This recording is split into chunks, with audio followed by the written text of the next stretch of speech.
And that's the exact next thing that I want to talk to you about, is that so many fathers out there, they're just trying to make it through the day. I would almost like to call them, they're in a zombie mode. I think that's where the zombie movies come from. People just walking around, just mindlessly trying to make it through the day. There's no passion, no feeling of success or significance, the things that you teach and talk about. And as your area of expertise, I was just wondering, is there like a system that you use that you could share with us to help these, zombies regain control of their lives and day by day live a more, a life of success and significance? Yeah. Great question, Klaus. Great question. There's a couple of different things that we do. Years ago, I wrote a personal assessment to where you really got to start with yourself. You've got to look deep within yourself, and you've got to say, what is my ideals? What are the relationships that I want to be involved in? What is my career, and what does that mean? What does my faith have to do with my well-being? What is my relationships with my family? What are those values that I adhered to? Another assessment that I wrote is called, what do I want? And here's the truth of the matter is, most people don't know what they want. They just want bigger, better, shinier, faster. Just give me more, right? That's what it is. I'm going to get up every day, go out, work my hind end off, get as much money as I can, pay my bills, and hopefully get that new bass boat or get that new bow and arrow or golf clubs or whatever it is that you're striving for.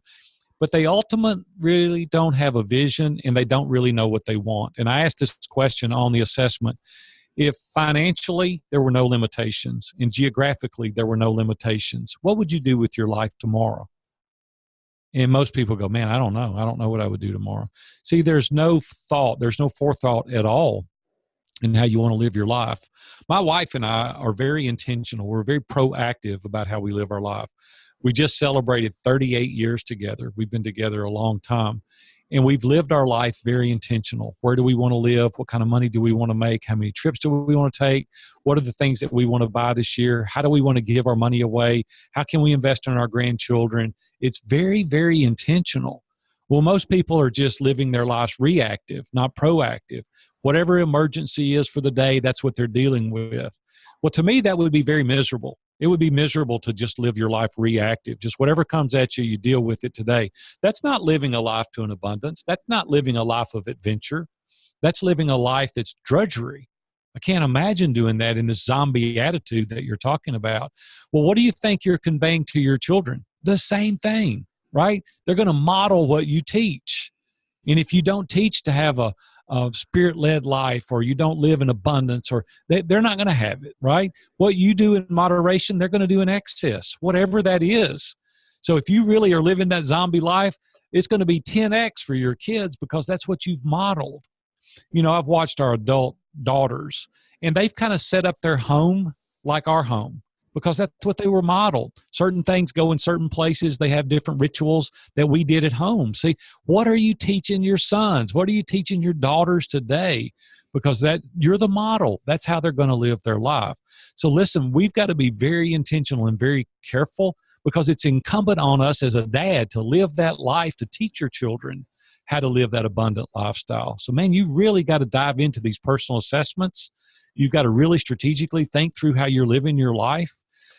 Klaus, I don't know about you, but I don't want to die with regrets. I don't want to lay there on my deathbed one day and go, man, I should have done this. I should have done that. I don't want to, you know what? I want to lay there and go, man, I did everything that I wanted to do.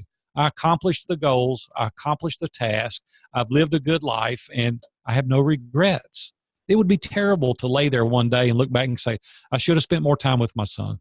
I should have spent more time with this. Nobody says I should have spent more time at the office.